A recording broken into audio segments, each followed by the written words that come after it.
dawning. It's time to sing your song again. Shalom jemaat yang terkasih dalam Tuhan Yesus Kristus. Puji Tuhan, pada hari ini kita masih diberi kesempatan untuk beribadah pada hari ini. Sebelum kita mulai puji-pujian kita, mari kita satukan hati, kita berdoa. Bapa di dalam surga, terima kasih atas kesempatan pada hari ini sehingga kami masih beribadah pada hari ini. Kami ingin dikuatkan lebih lagi ya Tuhan dan menikmati hadirat-Mu. Kami percaya Tuhan, dalam ibadah ini kami akan mendapat sesuatu dari Engkau. Kami serahkan hidup kami ke dalam tangan-Mu, dalam nama Tuhan Yesus. Haleluya, amin.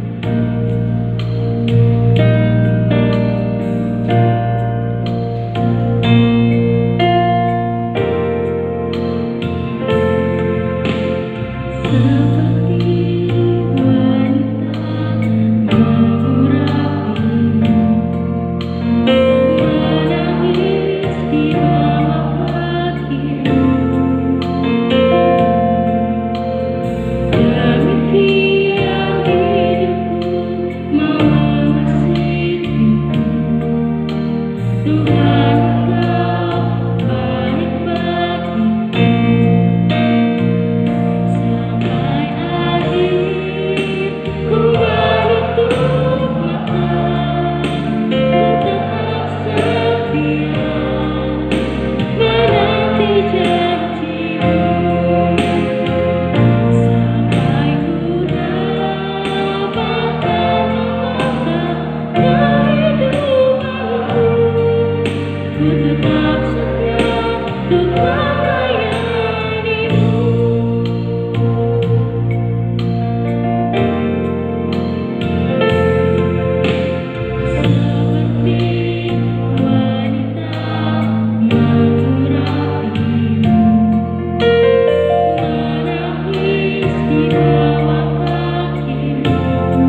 Selidiki hati kami lebih lagi Tuhan. Kami mau tetap setia mengikut Engkau Tuhan. Kami mau setia Tuhan menaati janji-janji-Mu Tuhan. Bimbing setiap hati kami Tuhan. Dan sekarang kami akan mendengarkan firman-Mu Tuhan. Engkau berkati setiap hati dan pikiran kami Tuhan. Juga berkati hamba-Mu yang akan membawakan firman Tuhan. Engkau berkati apa yang keluar dari mulut beliau dapat menjadi berkat bagi setiap kami. Terima kasih Tuhan. Dalam Tuhan Yesus kami sudah berdoa. Haleluya. Amin. Firman hari ini dilayani oleh Evangelis Lisa. Waktu dan tempat saya persilakan.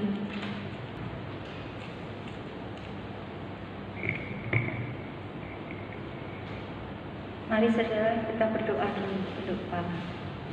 Bapa di dalam surga, dikuduskanlah nama-Mu, datanglah kerajaan-Mu, jadilah kehendak-Mu di tempat ini. Bapa surgawi, urapilah setiap jemaat-Mu yang sebentar akan mendengarkan firman-Mu. Terlebih hamba-Mu ini Tuhan yang akan menyampaikan firman-Mu. Sertailah, bimbinglah saat ini sampai selesainya. Dan biarlah lewat firman-Mu pagi hari ini, kami boleh membawa satu kemenangan, keselamatan, kesembuhan, dan mujizat-Mu terjadi bagi setiap jemaat-Mu yang mendengarkan firman-Mu. Di dalam nama Yesus, haleluya, amin. Selamat pagi jemaat yang saya kasih. Pagi hari ini kita akan belajar firman Tuhan di dalam 1 Samuel 2 ayat yang ke-30 dengan judul bersikap setia. 1 Samuel 2 ayat 30. Sebab itu demikianlah firman Tuhan Allah Israel, sesungguhnya aku telah berjanji, keluargamu dan kaummu akan hidup di hadapanku selamanya. Tetapi sekarang demikianlah firman Tuhan, jauhlah hal itu daripadaku, sebab siapa yang menghormati aku akan kuhormati, tetapi siapa yang menghina aku akan dipandang rendah. Amin. Saudara, Imam Eli adalah imam besar di Bait Kudus Tuhan di Silo, di sebuah kota di Efraim, di sebelah utara Betel. Disitulah saudara tempat disimpannya tabut perjanjian, juga buli-buli emas yang berisi mana, tongkat Harun yang bertunas, serta lolo batu yang tertuliskan perjanjian. Dalam menjalankan tugasnya sebagai imam besar, Eli dibantu oleh kedua anaknya, yaitu Hofni dan Pinehas. Mereka menduduki jabatan sebagai imam. Imam adalah jabatan yang tertinggi dan yang paling istimewa di Israel. Tugas seorang imam adalah mempersembahkan korban persembahan dan mengadakan doa syafaat dan memberikan berkat bagi setiap jemaat yang datang, mempersembahkan korban kepada Tuhan semesta alam di Bait Kudus Tuhan. Dengan kata lain saudara, bahwa imam adalah perantara atau wali manusia kepada Allah. Itulah saudara tugas Eli dan kedua anaknya. Dan di dalam 1 Samuel 2 ayat yang ke-30, kalimat yang terakhir dikatakan saudara, siapa yang menghormati aku akan kuhormati, tetapi siapa yang menghina aku akan dipandang rendah. Saudara, orang yang tidak menghormati Allah, hukuman akan dijatuhkan kepada mereka yang hidupnya menentang kepada Allah.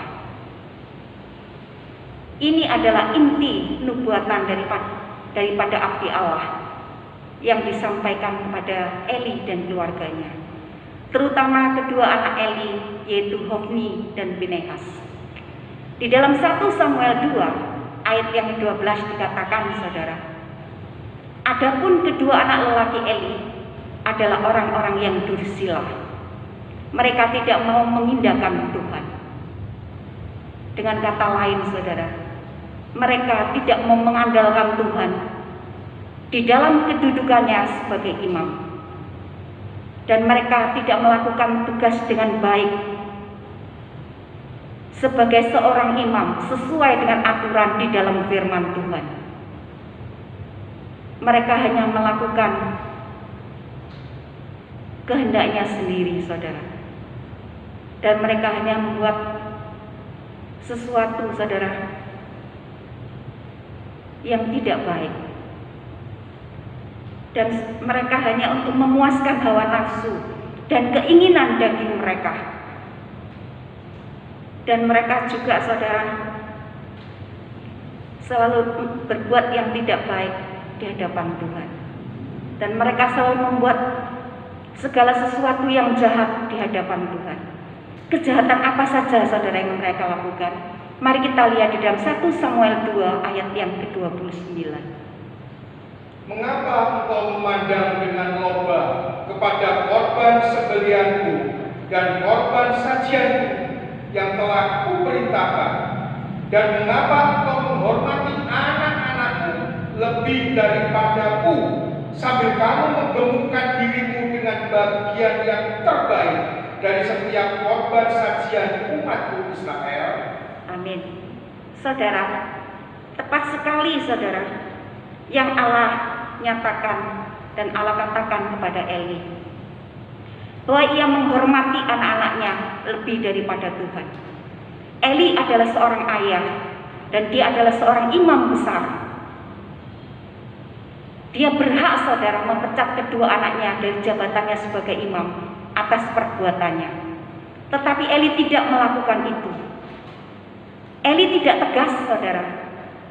Malahan dia sendiri ikut menikmati hasil korupsi dan manipulasi yang dilakukan anak-anaknya, yaitu mereka menyerobot atau mengambil daging yang seharusnya dipersembahkan kepada Tuhan. Dan di dalam 1 Samuel 2 ayat 13 dan 4 dikatakan, saudara, setiap kali seseorang datang membawa korban sembelihan, sementara daging dimasak, saudara, datanglah bujang imam dengan garpu bergigi 3 di tangannya, lalu mencucukkan ke dalam bejana itu atau kuali itu, dan segala sesuatu yang diangkat ke atas diambil oleh imam itu menjadi miliknya sendiri. Demikianlah, saudara, mereka memperlakukan orang-orang Israel di Shilo. Saudara, ini menandakan bahwa umat Israel tidak lagi menghormati Tuhan dan kekudusannya. Sesungguhnya di dalam firman Tuhan dikatakan, saudara, di dalam 1 Petrus 1 ayat yang ke-15 dikatakan, hendaklah kamu menjadi kudus di dalam seluruh hidupmu, sama seperti Dia yang kudus yang telah memanggilmu. Saudara, hidup kudus artinya kita harus melawan segala kejahatan yang ada di dalam diri kita sendiri. Dan kesalahan, saudara, adalah sebuah pengalaman sekaligus pelajaran yang berharga bagi diri kita sendiri. Jika seseorang, saudara, yang mau mengakui kesalahannya dan mau mengintrospeksi diri dan mau memperbaiki kesalahannya itu adalah sangat baik, saudara. Tetapi sebaliknya, saudara, jika seseorang itu tidak mau mengakui kesalahannya atau menyadari kesalahannya yang diperbuatnya sendiri, itu akan membuat batu sandungan bagi dirinya. Dan cara berpikir kita dalam menyikapi sebuah kesalahan diri menjadi cermin daripada pribadi kita. Sekarang, saudara, kita akan melihat di manakah, saudara, letak kesalahan atau kegagalan Eli mendidik anak-anaknya. Mari kita buka di dalam 1 Samuel 2 ayat 22 sampai ke 25. Eli melaksana Tuhan apabila didengarnya segala sesuatu yang dilakukan anak-anaknya terhadap semua orang Israel, dan bahwa mereka itu tidur dengan perempuan-perempuan yang melayani di depan pintu kemah pertemuan. Berkatalah ia kepada mereka, mengapa kamu melakukan hal-hal yang begitu, sehingga mendengar dari segenap bangsa ini tentang perbuatan perbuatan-perbuatanmu yang jahat itu? Janganlah begitu, anak-anakku. Bukan kabar baik yang kudengar itu, bahwa kamu menyebabkan umat Tuhan melakukan pelanggaran. Jika seseorang berdosa terhadap seorang yang lain, maka Allah yang akan mengadili. Tetapi jika seseorang berdosa terhadap Tuhan, siapakah yang menjadi perantara baginya? Tetapi tidaklah didengarkan mereka perkataan ayahnya itu, sebab Tuhan hendak mematikan mereka. Amin, saudara. Saudara, kegagalan atau kesalahan seorang anak tidak lepas daripada kesalahan kita sebagai orang tua. Dan kesalahan Hofni dan Pinehas adalah kesalahan Eli sebagai seorang ayah. Nah, sekarang saudara, pertanyaannya, apakah yang menjadi penyebab kegagalan Eli mendidik anak-anaknya, saudara? Yaitu, saudara, ketidaktegasan Eli sebagai seorang ayah. Dosa anak-anak Eli mengakibatkan kehancuran total di dalam keluarga besar Eli. Dan sekarang, saudara, ada berapa banyak dosa yang diperbuat oleh anak-anak Eli? Ada 4, saudara. Mari kita lihat yang pertama. Yang pertama, saudara, di dalam 1 Samuel 2 ayat yang ke-12 dikatakan, saudara, adapun kedua anak lelaki Eli adalah orang-orang yang dursilah. Mereka tidak mau mengindahkan Tuhan. Artinya, saudara, mereka tidak mau tunduk kepada Tuhan dan mereka tidak mau menghormati Tuhan. Jika seseorang pemimpin yang hidupnya tidak takut akan Tuhan, akan membawa bencana di dalam kehidupannya sendiri dan bagi orang-orang yang dipimpinnya. Dan yang kedua, saudara, di dalam 1 Samuel 2 ayat yang ke-13 dikatakan, batas hak para imam terhadap bangsa itu. Setiap kali orang mempersembahkan korban sembelihan, datanglah bujang imam dengan garbu bergigi 3 di tangannya. Saudara, ini menandakan bahwa mereka tidak mengindahkan batas-batas hak seseorang. Mereka tidak hanya meminta bagian yang seharusnya menjadi milik si pemberi persembahan. Justru mereka mengambil bagian yang seharusnya diberikan kepada Tuhan. Dan yang ketiga, saudara, mereka itu serakah. Garbu yang untuk mengelola persembahan sebetulnya ada garbu bergigi 1. Tetapi karena keserakahan mereka, mereka membawa garbu yang bergigi 3. Dan yang keempat, saudara, di dalam 1 Samuel 2 ayat yang ke-22 dikatakan, mereka melakukan perzinahan. Mereka sudah tidak lagi menghormati kekudusan Tuhan dan rumah ibadah. Dosa dan kejahatan anak-anak Eli sudah luar biasa, saudara. Sekarang, saudara, kira-kira apa, saudara, yang diperbuat Eli terhadap anak-anaknya? Dan bagaimana Eli mempertanyakan tindakan-tindakan itu kepada anak-anaknya? Mari kita lihat, saudara, di dalam 1 Samuel 2 ayat 23 dan ke-24. Berkatalah ia kepada mereka, mengapa kamu melakukan hal-hal yang begitu, sehingga kudengar dari segenap bangsa ini tentang perbuatan-perbuatanmu yang jahat itu? Janganlah begitu, anak-anakku. Bukan kabar baik yang kudengar itu, bahwa kamu menyebabkan umat Tuhan melakukan pelanggaran. Amin. Saudara, di dalam ayat yang ke-23 dikatakan, Eli berkata kepada anak-anaknya, mengapa kamu melakukan hal-hal yang begitu, anakku? Saudara, di sini Eli hanya sekedar mempertanyakan. Tidak ada satu kata pun memarahi anaknya. Dan di dalam ayat yang ke-24, Eli berkata kepada anak-anaknya, jangan begitu, anak-anakku, bukan kabar baik yang kudengar itu. Saudara, di dalam ayat yang ke-24 ini, Eli hanya sekedar menasehati anak-anaknya. Tidak ada satu kata pun memarahi anak-anaknya. Disinilah saudara letak kesalahan Eli terhadap anak-anaknya. Akhirnya Tuhan marah saudara. Dan Tuhan berkata kepada Eli, di dalam 1 Samuel 3 ayat yang ke-13 dikatakan saudara, sebab telah kuberitahukan kepadanya bahwa aku akan menghukum keluarganya untuk selamanya. Karena dosa telah diketahuinya, yakni bahwa anak-anaknya telah menghujat Allah, tetapi ia tidak memarahinya. Saudara, ketidaktegasan Eli dianggap bersalah oleh Tuhan. Dan ketidaktegasan Eli membuat Tuhan marah besar. Akhirnya Tuhan menghukum Eli. Dan Tuhan menjatuhkan hukuman kepada Eli sampai keturunan yang berikutnya.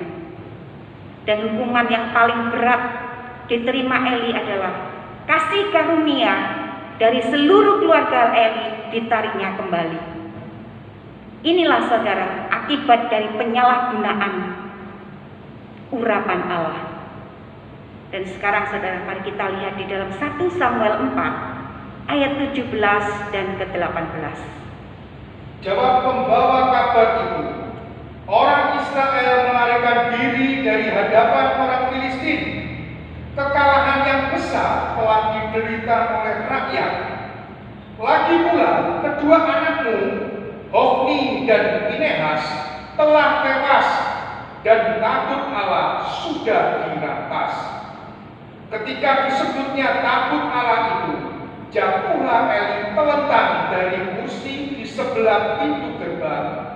Batang lehernya patah dan ia mati, sebab telah tua dan gemuk orangnya. 40 tahun lamanya ia memerintah sebagai hakim atas orang Israel. Amin. Saudara, apa yang dinubuatkan Tuhan betul-betul terjadi di dalam keluarga besar Imam Eli. Jabatan yang mulia diberikan kepada Eli sebagai anugerah dan kehormatan. Tetapi mengapa hukumannya begitu keras, saudara? Kita harus ingat, saudara, bahwa kejatuhan pemimpin akan memberikan dampak yang besar bagi pelayanan.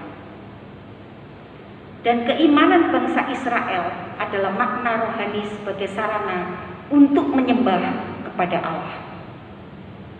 Lalu Samuel berkata, saudara, di dalam 1 Samuel 3 ayat yang ke-18 dikatakan, lalu Samuel memberitahu semuanya itu kepadanya, yaitu kepada Eli, saudara, dengan tidak menyembunyikan sesuatu apapun.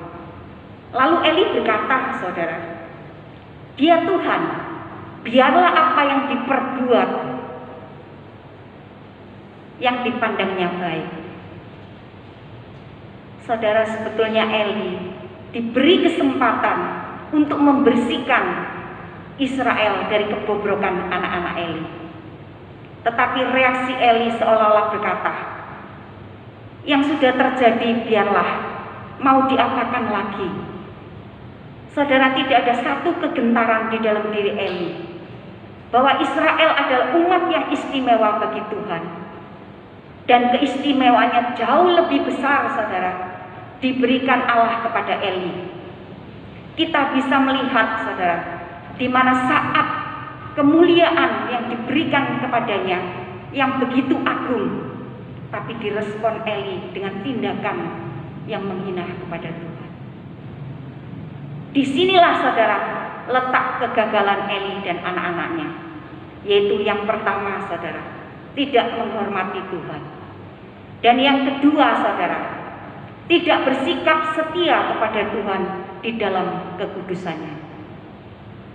Dan setelah kematian Eli, saudara, Tuhan telah mempersiapkan seorang penggantinya. Siapakah dia, saudara? Mari kita lihat di dalam 1 Samuel 2 ayat yang ke-35. Dan aku akan mengangkat bagimu seorang imam kepercayaan yang berlaku sesuai dengan hatiku dan jiwaku, dan aku akan membangunkan baginya keturunan yang teguh setia, sehingga ia selalu hidup di hadapan orang yang kuurapi. Amin. Saudara, dalam ayat ini Allah berkata, "Aku akan mengangkat bagiku seorang imam kepercayaan yang berlaku sesuai dengan hatiku dan jiwaku." Siapakah saudara? Samuel, saudara. Samuel memimpin dan menjadi hakim bagi umat Israel setelah kematian Eli.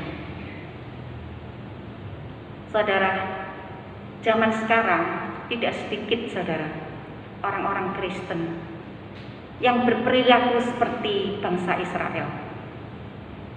Ketika dia mengalami sebuah kesulitan, dengan setianya dia datang beribadah dan berdoa kepada Tuhan. Tapi begitu masalahnya telah selesai saudara, secepat kilat dia juga pergi saudara, meninggalkan Tuhan dan kembali ke dalam ketidaksetiaannya. Dan ada juga saudara yang coba-coba menyuap Tuhan dengan berbagai macam persembahan, dengan satu harapan saudara, bahwa doanya akan dikabulkan. Saudara, Tuhan tidak bisa disuap. Ibadah yang disertai motivasi yang tidak benar adalah jahat di mata Tuhan. Tuhan menginginkan kita saudara beribadah dan melayani dengan hati yang tulus dan mengasihinya, dengan tidak ada satu motivasi yang jelek di dalam hati kita. Disinilah saudara yang akan mendatangkan berkat di dalam kehidupan kita. Asalkan apa saudara? Asalkan kita setia dan taat kepadanya, juga menghormati dia, maka Tuhan akan datang dengan segala otoritasnya di dalam kehidupan kita. Oleh sebab itu saudara, hormatilah Tuhan dengan segala akal budi dan pikiran kita dan tindakan kita, maka Tuhan pun akan datang menghormati kita. Katakan amin saudara. Dan yang terakhir saudara, inti daripada firman Tuhan pada pagi hari ini, kita sebagai orang tua daripada anak-anak kita saudara, kita harus mendidik anak-anak kita mulai dari sejak kecil. Kita harus mengajari saudara anak-anak kita untuk menghargai dan menghormati kita sebagai orang tua dan hidup takut akan Tuhan. Kisah Hofni dan Pinehas menjadi pelajaran bagi kita sebagai orang tua. Tegurlah anak kita saudara dengan tegas apabila dia melakukan kesalahan, dan ingatkan pada anak kita saudara bahwa segala sesuatu yang dia lakukan, kesalahan yang dia lakukan, ada satu saudara, konsekuensi yang harus ditanggungnya. Dan kita sebagai orang tua harus juga konsekuensi terhadap anak-anak kita, yaitu saudara, berikan satu pelukan kasih pada anak kita setelah kita mendisiplinkan anak kita dari kesalahannya. Dan akhiri selalu saudara dengan pelukan kasih terhadap anak kita, supaya dia itu tahu saudara bahwa kita melakukan hal itu bukan kita jahat atau benci. Sebaliknya saudara, karena kita sebagai orang tua mengasihinya, dan kita akan menjadi orang tua yang bahagia apabila anak-anak kita telah lahir baru dan hidup melayani Tuhan. Disinilah saudara kita akan belajar menjadi orang tua yang bijak. Mari saudara kita akhiri firman Tuhan pagi hari ini dengan satu pujian, lalu saya kembalikan kepada Bapak Gembala.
dikasihi oleh Tuhan, kita telah mendengarkan uraian firman Tuhan dengan judul Bersikap Setia.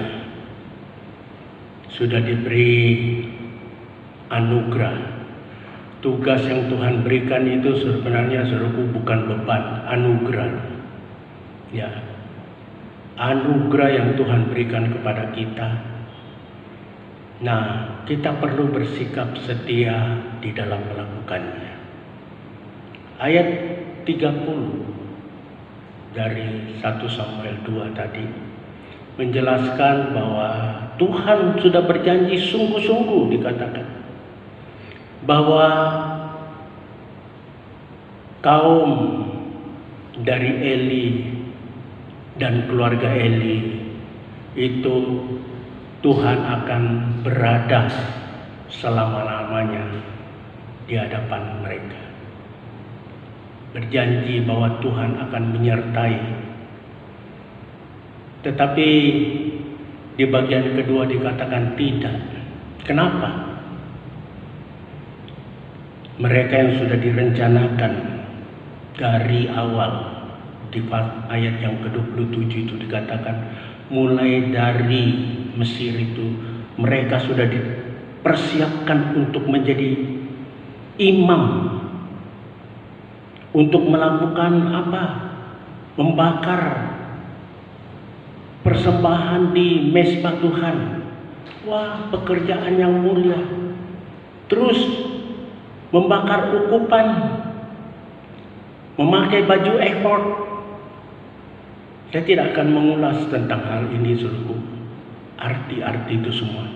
Tetapi judul dari firman Tuhan yang berkata bersikap setia. Tuhan sudah menetapkan untuk kita ini menjadi pelayan. Ayo buat yang terbaik. Kalau kita bekerja di bidang sekuler saja, kita ini dibutuhkan menjadi karyawan yang berprestasi. Masa sih Tuhan sudah bilang, apapun yang kamu lakukan untuk manusia tetapi kepada Tuhan. Nah, sekarang pekerjaan Tuhan dibuat main-mainan. Sampai yang sudah disebutkan oleh Ibu Lisa tadi, waktu murka Tuhan itu akan datang, santainya dia Tuhan. Di dalam pasal 3 ayat 18, dia Tuhan. Dia berhak untuk menentukan apa yang dia mau. Oh gitu ya. Enak. Seharusnya kan berteriak ampun Tuhan. Tetapi santai aja. Dia Tuhan. Saudara-saudaraku, kita harus melihat ya, di dalam mendidik anak sendiri seringkali kita itu sangat memanjakan. Saya ini termasuk orang yang memanjakan. Untung punya tulang rusuk. Tante itu tega. Anaknya pergi ke Australia, saya laki-laki menangis, dia santai aja. Rika, nanti anaknya dikata-katai sama tantenya, saya sebagai papa udah mau muntah. Biarkanlah, itu kan dididik anak-anak. Ya, apa yang terjadi seru. Saya ini sebenarnya memanjakan loh anak. Tapi puji Tuhan, ada seorang tulang rusuk penolong yang membuat anak-anak itu, ya, kami sepeser pun tidak memodali mereka. Mereka punya perusahaan, ya, dua-duanya bekerja pada satu bidang, bekerja saling mengasihi, bagi tugas. Dia dan cicinya sekarang anaknya sekolah dua-dua. Ya, suamiku kan masuk kerja hanya 2 kali dalam 1 minggu. Sudah gantian, kalau suami pergi kerja, aku di rumah. Bisa atur. Karena apa? Usaha sendiri. Saudara-saudaraku yang dikasih oleh Tuhan ya, jangan sekali-sekali. Kita betul ya, mengasihi bukan berarti memanjakan loh ya. Tuhan Yesus sendiri berkata, Firman Tuhan berkata, karena ku kasihi maka ku hajar. Di dalam Amsal berkata, kalau kita tidak menggunakan rotan, maka anak-anak ini tidak akan liar. Jadi kita mau belajar tugas yang sudah diberikan kepada Eli harus dipertanggungjawabkan. Dan pada saat, sebab dikatakan di sini dengan kaummu, keluargamu, berarti ini akan ada estafet, dan estafet itu dia juga harus mempersiapkan keluarganya. Jangan enak-enakan. Saudaraku yang dikasihi oleh Tuhan, ini pesan buat Eli yang berdampak apa? Ayat 36 saudara coba baca. Saudara Joko tolong bacakan.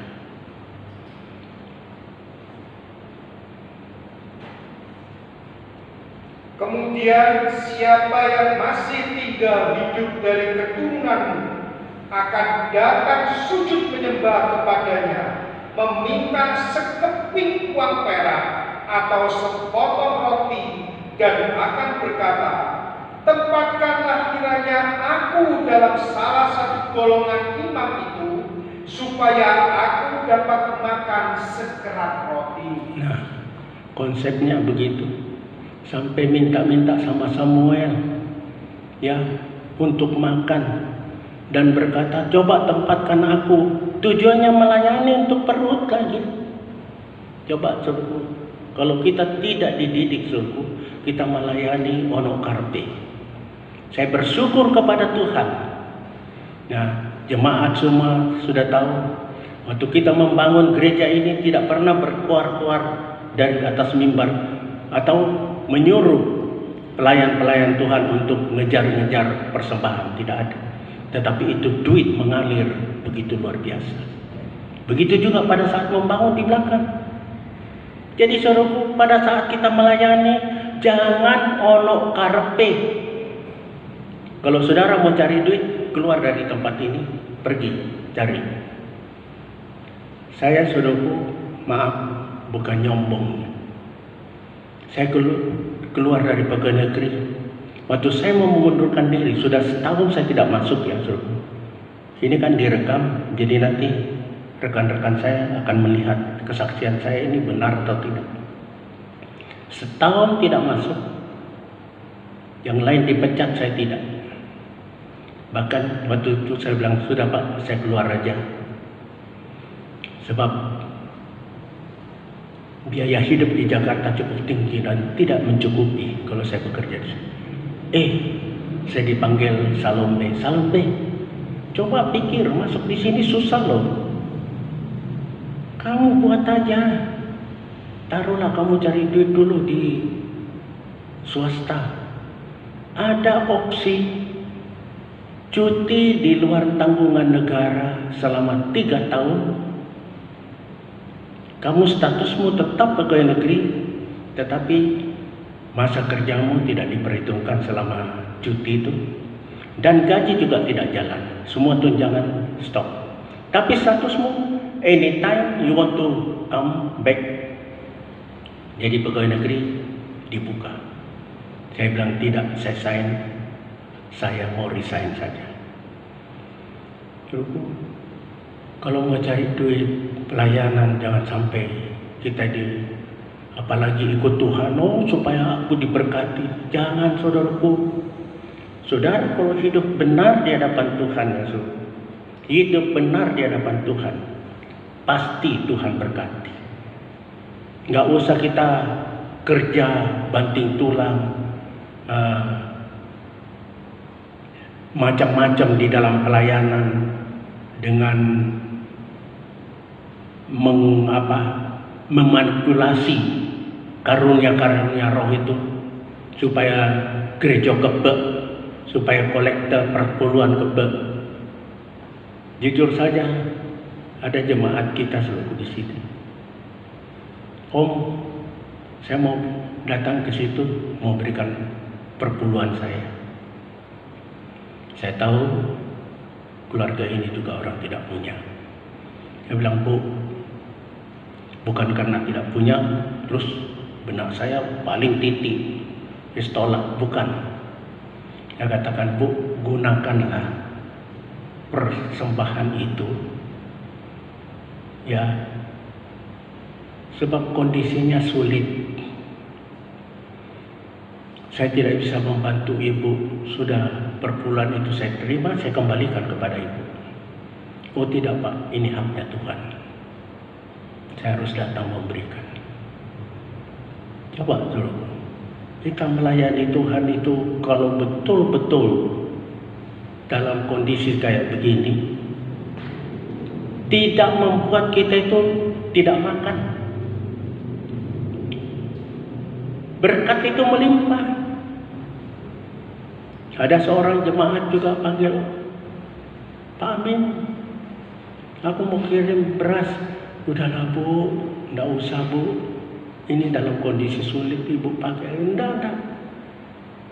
Aduh, terus dia telepon, aduh enggak bisa hari ini sebab ojek yang saya mau kirim itu enggak bisa. Oke, saya datang ke situ aja Bu, sambil memang kita mau doakan. Beliau sudah tua. Ya mungkin saudara tidak perlu saya sebutkan nama, tapi pasti tahu lah.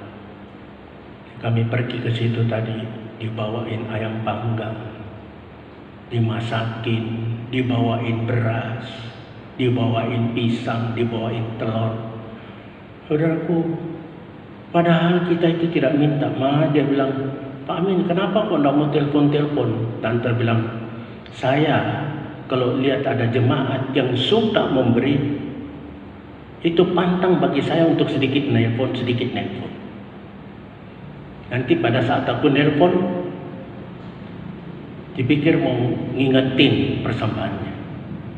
Oh jangan punya pikiran gitu Bu, saya ini kepingin ditelepon supaya membangun iman saya. Ya puji Tuhan kalau punya begitu, sebab jujur saja banyak orang yang saya telepon, oh ya Bu, ya Om, nomor anunya berapa Om? Aduh, aku telepon ini bukan untuk itu. Jadi suruhku, saya singkat saja, mari kita layani dengan sikap setia kepada Tuhan, sebab Dia rela mati buat saudara dan saya. Dia setia melayani kita. Amin. Tuhan memberkati kita. Mari kita tundukkan kepala. Bapa dalam sorga, kami mengucap syukur, terima kasih untuk firman Tuhan yang mengajar kepada kami untuk setia melakukan anugerah tugas yang Tuhan telah berikan kepada kami. Siapakah kami Tuhan, sehingga kami diperkenan untuk menjama pekerjaan-Mu yang kudus. Dan kalau kami sudah ditugasi untuk itu, ajarkan kami melakukannya dengan sikap setia, tanpa punya motif yang lain. Kami tahu kalau kami melakukan yang terbaik, Tuhan telah berjanji akan menyertai kami, menyertai keturunan kami sampai selama-lamanya. Janji-Mu ya dan amin. Terima kasih Tuhan, berkati Saudari Lisa yang telah memberkati jemaat Tuhan pada pagi hari ini. Apa yang telah dilakukannya Tuhan, tambahkan hikmat marifat untuk dapat mengungkap rahasia-rahasia firman Tuhan lebih jauh, supaya melalui pelayanannya banyak jiwa dapat dimenangkan. Kami bersyukur pada pagi hari ini juga Tuhan telah memakai Saudara Matius, Saudara Joko, Saudari Michelle, begitu juga Saudari Novi, Rizky dan Ferry. Tuhan, bahkan semua kami yang hadir, Ibu Sumitro, Ibu Wiwi, Henry, Tuhan, kami yakin Tuhan telah mempersiapkan berkat, terutama firman Tuhan ini menjadi berkat yang menguatkan iman kami, untuk kami mau berlaku setia, melakukan apapun yang Tuhan tuntut bagi kami. Kami tahu kami harus membayar harga, tetapi kami tahu Tuhan, Kalau kami siap untuk membayar harga segala sesuatu yang Tuhan tugaskan kepada kami, Tuhan akan mengembalikan berlipat kali ganda di dalam kehidupan kami. Terima kasih Bapak, terima kasih. Saudara-saudara yang mendengarkan firman Tuhan melalui khotbah Saudari Lisa, kiranya Tuhan urapi juga supaya dapat mengerti dan menjadi pelaku-pelaku firman. Sore hari ini hamba berdoa juga Tuhan untuk bangsa dan negara kami, pemimpin-pemimpin kami, baik itu presiden dan wakil presiden, anggota-anggota kabinetnya, begitu juga gubernur, wali kota, bupati, camat, lurah, RT RW. Hamba serahkan juga lembaga legislatif, lembaga yudikatif. Biarlah ketiga lembaga tinggi negara ini bekerja bersama-sama untuk menciptakan kesejahteraan sosial bagi seluruh rakyat Indonesia.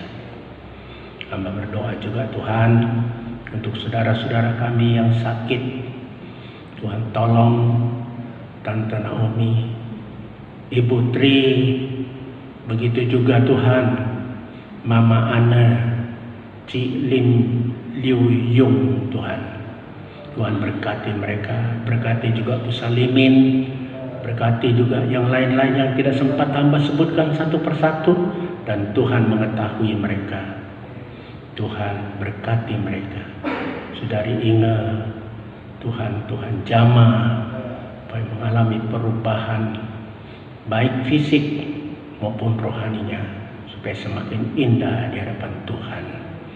Berdoa juga Tuhan untuk kami semua yang telah melakukan pelayanan, kiranya Tuhan berkenan menerima segala apa yang kami lakukan, karena kami lakukannya itu dengan segala puji, hormat, syukur hanya kepada Bapa.